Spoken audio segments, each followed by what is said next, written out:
Mexico have beaten Ghana 2-0 in Puebla in a World Cup warm-up that offered a glimpse of the excitement building less than 3 weeks before the country opens the tournament. While Puebla is not among Mexico's World Cup host cities, fans in green shirts at Cuauhtémoc Stadium created an electric atmosphere throughout the night on Friday. Israeli forces launched a new wave of air attacks in Lebanon on Saturday after earlier raids killed 10 people, targeting an area near the Syrian border and several villages in southern Lebanon. Lebanon's national news agency said there were 5 Israeli air attacks shortly before midnight in the mountainous Nabi Sreij area on the outskirts of Bratal, which had been spared from attacks since April 17. On Saturday, the agency reported large explosions in the towns of Yormor al-Shakif in Nabati and Tabeh in the Marjayoun district, both in southern Lebanon.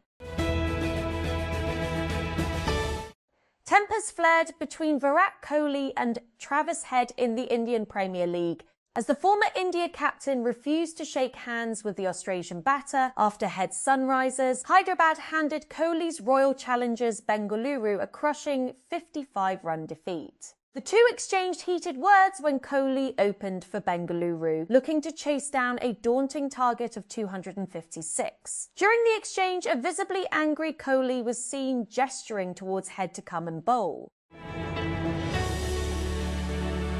A woman from Rawalpindi has become the first female driver to obtain a heavy transport vehicle HTV driving licence from the City Traffic Police Rawalpindi. Humaira Nasir earned the licence after successfully completing the HTV commercial driving test, including a dumper driving assessment conducted at the Old Varan Depot on Peshawar Road in Sadar, Rawalpindi. A 21-year-old deaf and mute woman from Balochistan has become Pakistan's first known hearing and speech-impaired liver donor after donating part of her liver to save her critically ill father. Dua Jamali, a resident of Chowki Jamali in Balochistan and a 10th grade student, donated a portion of her liver to her father, Mansoor Khan Jamali, during a transplant surgery performed on May 20, 2026 at the Gambat Institute of Medical Sciences, GIMS. Realme has expanded its 16 series with the launch of the Realme 16T. The new model increases the total number of smartphones in the lineup to 4. Its main highlights include a large 8,000 mAh battery, a 144Hz display and a 50MP Sony primary camera. Knowledge and Human Development Authority has confirmed that private school fees in Dubai will remain unchanged for the 2026-27 academic year, following directives issued by Sheikh Hamdan bin Mohammed bin Rashid Al Maktoum. The decision is part of Dubai's broader strategy to support families and maintain stability within the Emirates' private education sector amid ongoing economic reforms and growth initiatives. The government has increased the prices of kerosene oil, light diesel oil and jet fuel, according to a newly issued notification. Under the revised rates, kerosene oil has become costlier by 1.71 per litre, raising its price from 311.73 to 313.44 per litre. Pope Leo on Saturday called out companies who seek dizzying profits at the cost of environmental pollution, known as a hotbed for illegal dumping of toxic waste. On a visit to Acera, about 220 kilometers south of Rome, the first US Pope urged the world to reject temptations of power and enrichment linked to practices that pollute the land, water, air, and social coexistence. On a cold day in early January 2024, protesters gathered outside the International Court of Justice, ICJ, in The Hague to denounce Israel's genocidal war on Gaza, then nearly 100 days old, more than 3,000 kilometers, 1,864 miles away. Some Palestinians in Gaza followed the proceedings live-streamed on YouTube, but most were trying to survive Israel's relentless bombardment. Iran's mission to the United Nations has accused Washington of excessive demands that are pushing peace talks towards collapse, amid reports that United States President Donald Trump's administration is preparing for strikes on Iran if negotiations to secure a deal fail. Pakistan's army chief Azim Munir landed in Tehran on Friday and met Iranian Foreign Minister Abbas Araghchi late into the night. The pair exchanged views on the latest diplomatic efforts and initiatives to prevent escalation of tensions, according to a post on Araghchi's Telegram channel. The first North Korean sports team to visit the South in 8 years crowned their trip by winning the Asian Women's Champions League.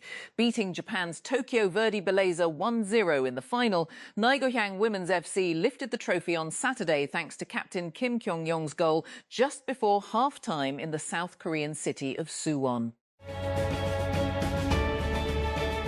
About 40,000 people in Southern California have been ordered to evacuate their homes as emergency responders race to prevent a large tank containing hazardous chemicals from leaking or exploding. Residents in 6 Orange County cities were told to leave their homes on Friday after a storage tank containing up to 7,000 gallons, 500 litres of methyl methacrylate, a highly flammable chemical used in the production of plastics, began to fail the previous evening.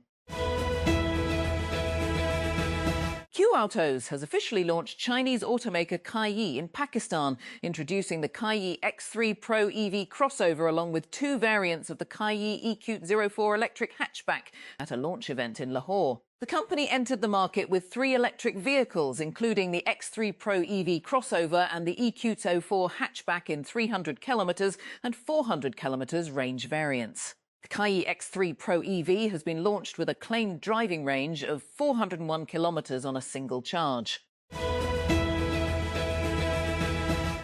Pakistan's National Cyber Emergency Response Team, National CERT, has launched CTF Square, an indigenously developed Capture the Flag CTF platform designed to strengthen cybersecurity learning assessment and practical skill development across the country's digital ecosystem.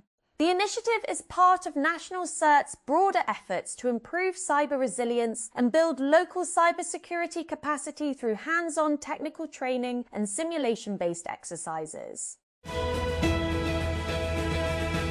Saudi Arabian authorities are deploying drones, artificial intelligence and advanced surveillance technologies during the Hajj 2026 to monitor crowds, detect violations and prevent unauthorised entry into the holy sites. The technologies are part of an integrated security and organisational system aimed at ensuring the safety of millions of pilgrims who gather annually in the holy sites.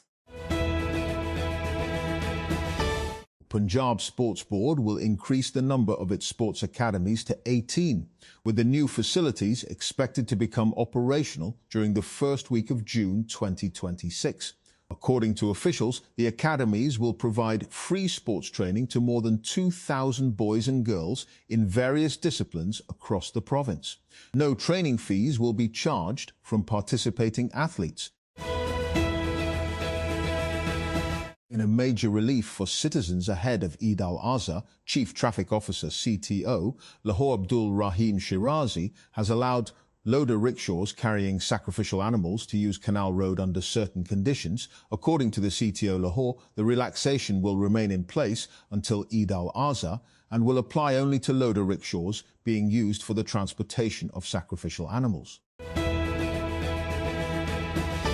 Pakistan has intensified screening measures at airports across the country, along with other precautionary steps amid the recent Ebola virus outbreak in Africa. The Health Ministry said on Saturday in a handout, the minister said Health Minister Mustafa Kamal had directed authorities to implement precautionary screening protocols at all airports to prevent the possible spread of the virus. Sanam Saeed stunned the world last week with her glamorous trip to France, representing Pakistan at the Cannes Film Festival alongside designer Hussein Rehar. Now, back home, she said Pakistanis need to be more present on the global stage. In an interview with Something Hot, the actor agreed with host Amna Isani that this was a breakthrough moment for Pakistanis on the world stage, and that there was a need for them to step out of the shadow of the South Asian label and make an identity for themselves. Lahore. An inquiry committee constituted by Nishtar Medical University has found 9 doctors and hospital officials guilty of misconduct and violation of screening protocols in a case involving surgery on a patient who was later found to be HIV positive, prompting disciplinary action by the Punjab government. According to the inquiry report sent by Nishtar Medical University's Vice-Chancellor to the Punjab Specialised Healthcare and Medical Education Department on May 22, disciplinary proceedings were recommended against the officials under the Punjab Employees Efficiency, Discipline and Accountability (PEDA) Act 2006.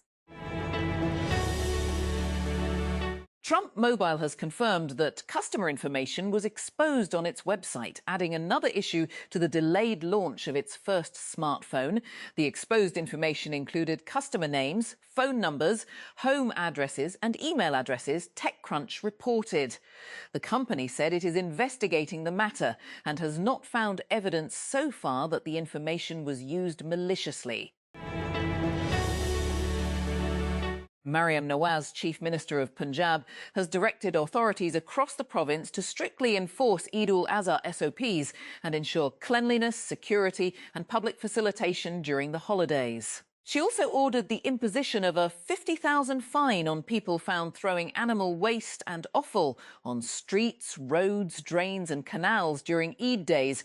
Chairing a video link meeting on Eid arrangements on Friday, the Punjab Chief Minister instructed deputy commissioners and district police officers to remain in the field throughout the holidays and warned that negligence or poor implementation of directives would not be tolerated. Sui Southern Gas Company has announced a temporary gas shutdown schedule for several areas of Karachi due to pipeline work near the Nipa flyover under the BRT project. According to the company, lowering work on a 20-inch high-pressure gas pipeline will be carried out near the Nipa flyover on the BRT route, following a request from Trans Karachi under Phase 2 of the project. Banu. Casualties were reported on Saturday morning as heavy fighting was underway between a police peace committee and militants in the Khyber Pakhtunkhwa's Banu district medical teaching institution, Banu. Spokesperson Mohammed Nauman Khattab said 3 injured policemen and a martyr were brought to the district headquarters hospital. I am often asked to name my favourite role, but my answer is always the same, says Salim Mairaj. The most important character for me is the one I've just signed on to play. Mairaj began his career as a theatre actor before transitioning into television and film with such ease that challenging roles began coming his way early on. Whether commanding the stage or electrifying the screen in a gritty digital series, Mairaj's journey proves the enduring power of pure craft. In a world obsessed with fleeting fame, he remains rooted, vanishing so completely into his roles that audiences forget they are watching an actor at all. Charsad. At least 3 children were killed while a couple was seriously injured after the roof of a house collapsed in Prangmajoki area of Khyber Pakhtunkhwa's Charsada district on Saturday. Rescue officials said, according to Rescue 1122, the roof had suddenly caved in, trapping 5 members of a family under the debris. Shai Gilgeous-Alexander scored 26 points as the Oklahoma City Thunder survived an early onslaught to score a 123-108 victory over the San Antonio Spurs and take a 2-1 lead in their NBA Western Conference Finals Series. 2-time NBA Most Valuable Player Gilgeous-Alexander led another dominant all-around offensive performance on Friday by the reigning NBA champions, who saw 4 members of their bench finish in double figures to set up the precious road win. Pakistan's powerful army chief, Field Marshal Asim Munir, arrived in Tehran on Friday as diplomatic efforts to broker a peace agreement between Iran and the United States intensified. Pakistani officials are reportedly playing a growing mediation role as regional powers push to prevent a wider conflict. But Iranian officials have tempered expectations for a quick breakthrough. Iran's foreign ministry spokesperson said differences in the mediated talks between Tehran and Washington remain deep and significant, signalling that major obstacles still stand in the way of a formal agreement. The world's best football players will travel to North America this summer for the most anticipated sporting event of the year, the FIFA World Cup 2026. While the 48-team tournament will feature young prodigies and veterans alike, some stars will not be at the tournament, having missed out due to injuries or because their nations failed to qualify.